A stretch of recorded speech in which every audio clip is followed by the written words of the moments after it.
નમસ્કાર પાટવી ગુજરાતી ન્યૂઝ ચેનલમાં આપનું હાર્દિક સ્વાગત છે। ભાદરા ગામે ગૌપ્રેમીઓ દ્વારા પૂનમના દિવસે ગૌસેવાનું શુભ કાર્ય શરૂ કરાયું।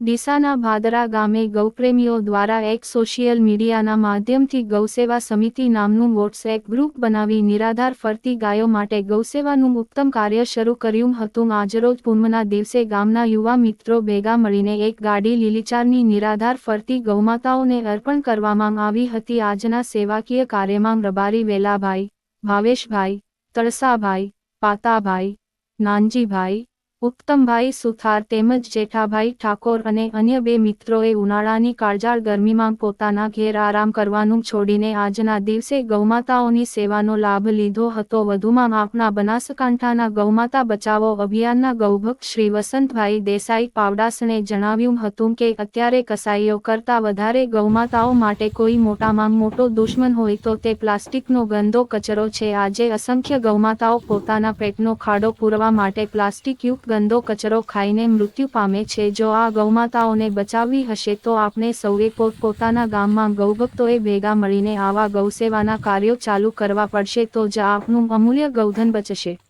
આજના ગૌસેવાકીય કાર્યમાં ફૂલ અને ફૂલની પાકડી સ્વરૂપે પોતાનું અમૂલ્ય ગૌદાન અપાવીને ગૌસેવાનો લાભ લેનાર તમામ ગૌપ્રેમીઓનો વસંતભાઈ દેસાઈએ ખૂબ આભાર વ્યક્ત કર્યો હતો અને આવા ગૌસેવાના ઉત્તમ કાર્યની શુભ શરૂઆત કરવાવાળા તમામ ગૌપ્રેમી મિત્રોને ખૂબ અભિનંદન પાઠવ્યા હતા। અહેવાલ બનાસકાંઠા બ્યુરો ચીફ પ્રધાનજી ઠાકોર।